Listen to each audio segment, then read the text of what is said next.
Ingabire, victoire, n'intwari, victoire, Ingabire, victoire, n'intwari, victoire, Ingabire, victoire, n'intwari, victoire, Ingabire, victoire, n'intwari. Watubereye intwari Ingabire, twirebera nk'abogeza umupira. Watubereye intwari Ingabire, twirebera nk'abogeza umupira. Ngaho babwira utubwire, maze u Rwanda rubona ubugira amahoro. Icyo mvuze ni uko kuba nanyuze hano nagarutse uyu munsi mu gihugu nyuma y'imyaka 16 ari amahano yarabaye muri iki gihugu. Tuzi neza ko habaye itsembabwoko, hakaba itsembatsemba. Ntabwo rero nari kugaruka nyuma y'imyaka 16 mu gihugu cyabayemo ibikorwa nk'ibyo mu gihe ntari mpari ngo ndyame nsinzire ntabanje kunyura aho ibyo bintu byabereye ngo mbanze nkarebye hasuri. Indabyo nazanye n'urwibutso abarwanashyaka ba FDL inkingi ndetse n'ubuyobozi bwayo bwa politiki bwampaye bumbwira guti uhanyure ubwira abanyarwanda ko icyo twifuza ko dufatanya gukora hamwe tugakora ku buryo amahano nk'ayo y'amaraso atazongera kuba. Nimwe twifuza ko amahano nk'ayo yongera kuba mu gihugu, nimwe no mu mpamvu yatumye FDL inkingi dufata icyemezo cyo kugaruka mu gihugu mu mahoro tutagombye gukoresha intwaro nk'uko benshi batekereza ko umuti w'ibibazo ari ugufata intwaro. Kuko ntabwo twemera ko kumena amaraso ariko kurangiza ibibazo y'umuntu amenya amaraso aranamuhama. Vous me permettrez alors de vous parler d'une femme, grande défenseuse des droits de l'homme, de la liberté d'expression et fervente défenseuse de la démocratie.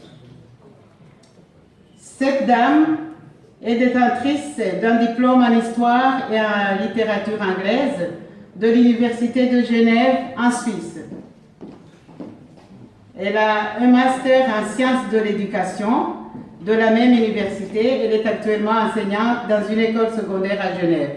C'est pour dire qu'elle est vraiment qualifiée pour faire beaucoup de choses.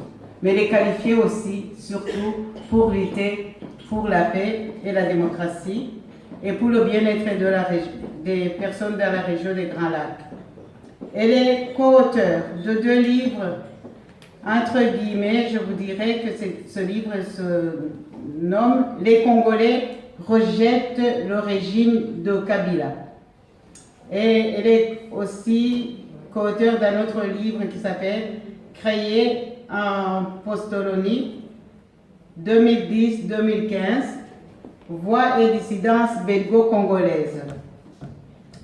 Elle est très active dans la recherche de la paix et la défense des droits de l'homme en République démocratique du Congo et de fait, évidemment, dans la région des Grands Lacs.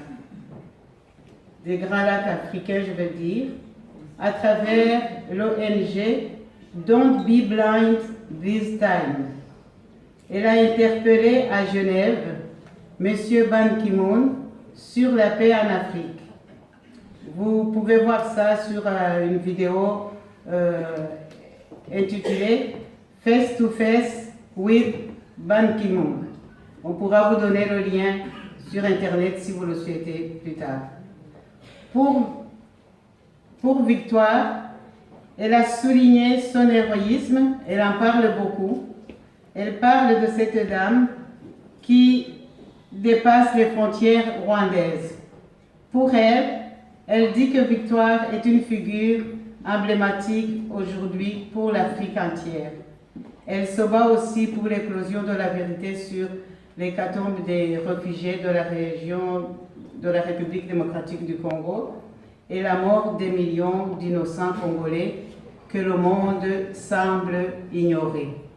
Je vous ai parlé de Madame Bénédicte Kumbi Njoko, qui est avec nous ce soir dans la salle.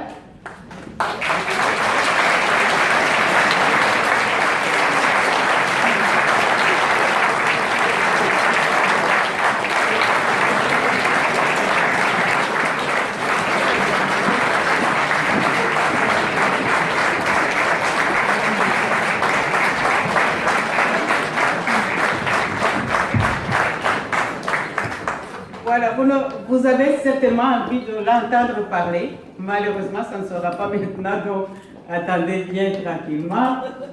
Alors, maintenant, on va lui donner son trophée par la députée qui est avec nous ce soir.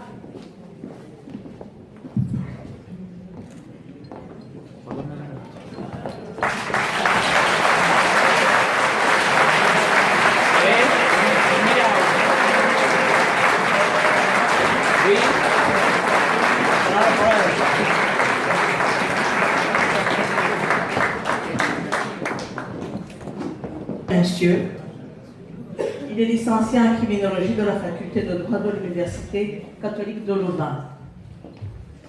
Sur le plan professionnel, il a exercé différentes fonctions à responsabilité au Parlement européen, au sein du groupe parlementaire du Parti populaire européen. Son domaine spécifique d'activité s'exprimant principalement dans la coopération au développement et les relations entre les pays ACP, donc Afrique, Caraïbes, Pacifique, et l'Union européenne, ainsi que dans la promotion de la concertation avec les partenaires sociaux, tant européens, qu'ACP, et ce, en vue de leur participation dans les politiques et programmes de coopération ACP-Union européenne. C'est ainsi qu'il participa à une trentaine de missions d'information et de réunions internationales en Afrique, dans les Caraïbes, en Amérique latine et en Asie. Ces missions impliquaient la participation au débat de l'Assemblée paritaire ACP-Union européenne et de ses groupes de travail, ainsi que des visites d'évaluation à des projets financés dans le cadre du Fonds européen de développement, mais aussi la participation à des séminaires de formation de cadres et à des missions d'information portant sur des problèmes plus politiques tels que la promotion des droits de l'homme, la protection du statut des réfugiés, le rôle des ONG de développement, l'appui au processus de démocratisation, pour ne citer que cela.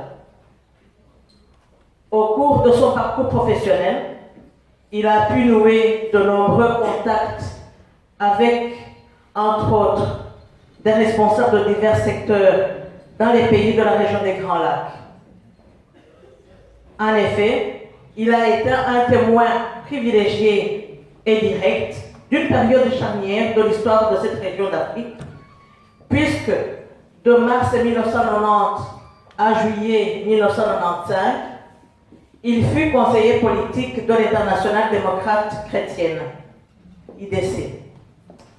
L'IDC est un mouvement politique international créé entre les deux guerres mondiales face à la montée des idéologies totalitaires de type fasciste ou soviétique.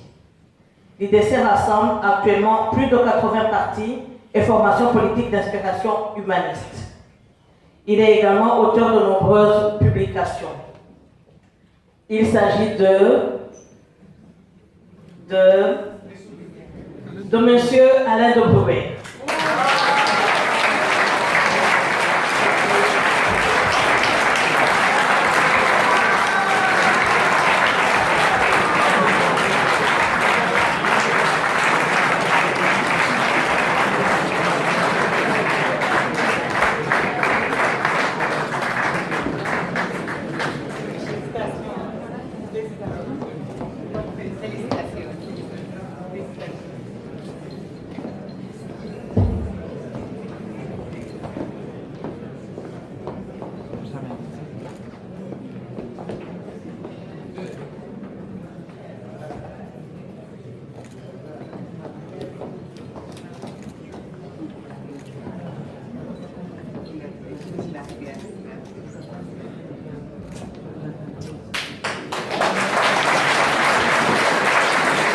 Comme tantôt, M. de Brouet vous adressera une parole par après. Merci pour votre patience. Et félicitations, M. de Brouet.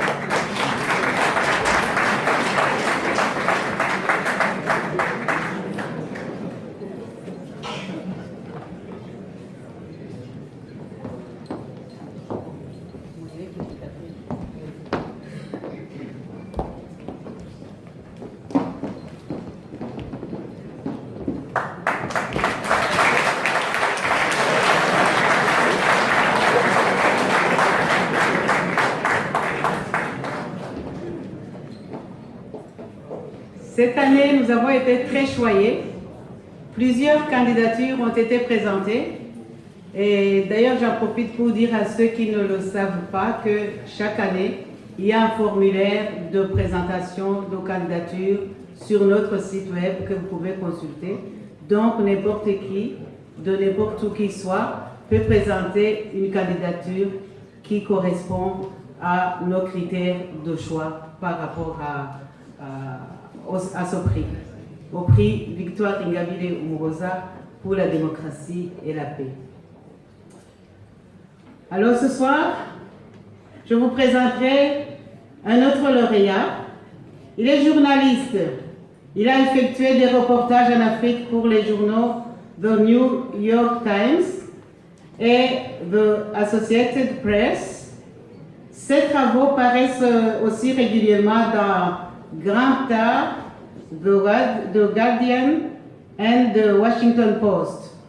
Il est l'auteur, entre autres, de Stranger, Reporters Journey in the Congo et de Bad News.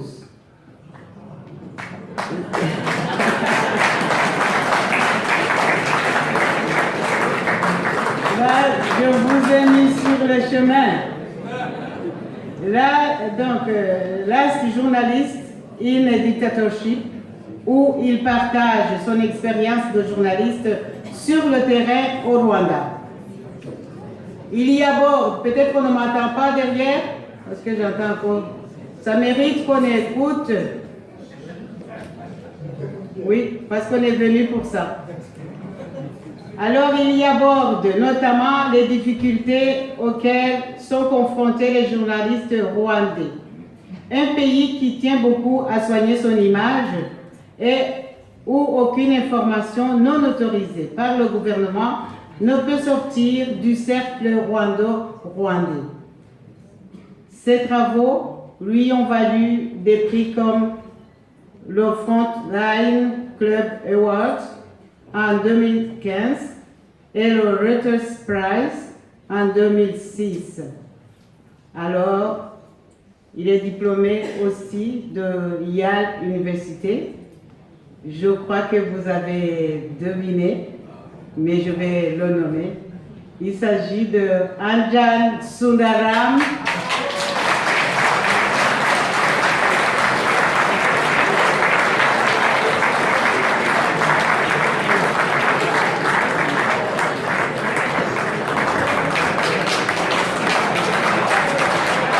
Il n'est pas avec nous ce soir. Malheureusement, il n'a pas pu être avec nous ce soir, mais il nous a adressé la parole, donc il a adressé un mot de remerciement que vous aurez l'occasion d'entendre tantôt. Et voilà, on peut lui donner encore une main d'applaudissements.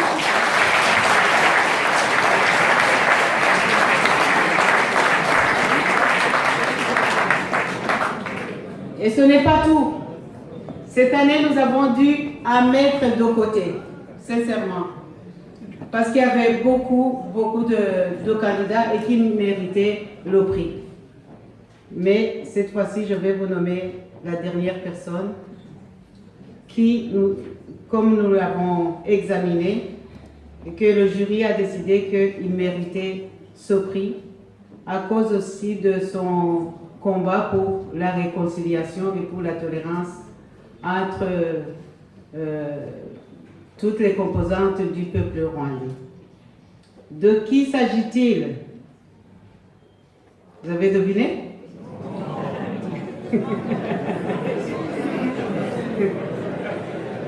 Alors, il est économiste, il est un auteur aussi qui travaille comme consultant dans la réforme économique africaine. Auparavant, il a été professeur d'université en Afrique du Sud, de 2010 à 2013. Toujours en Afrique du Sud, il a travaillé comme consultant à l'université de Bloemfontein et il a travaillé aussi pour le PNUD, ça veut dire le Programme des Nations Unies pour le développement. De 2006 à 2010, il a été conseiller politique et stratège Et de 2002 à 2002, il a été secrétaire particulier à la présidence de la République rwandaise.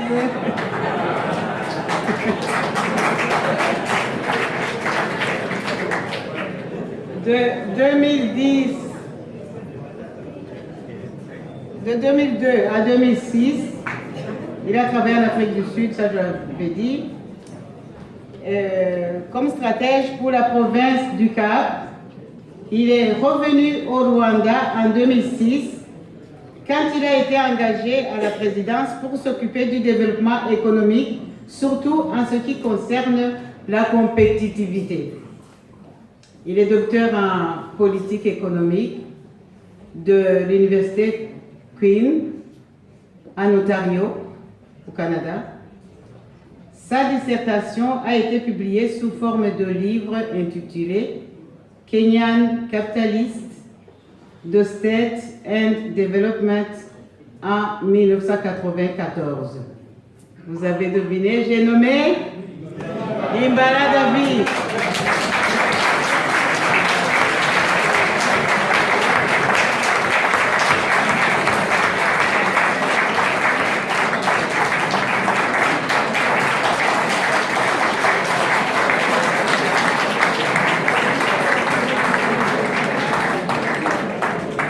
Voilà, malheureusement, il ne sera pas ce soir avec nous. Il aurait bien voulu, mais c'est pour des raisons qu'il ne peut pas contrôler lui-même.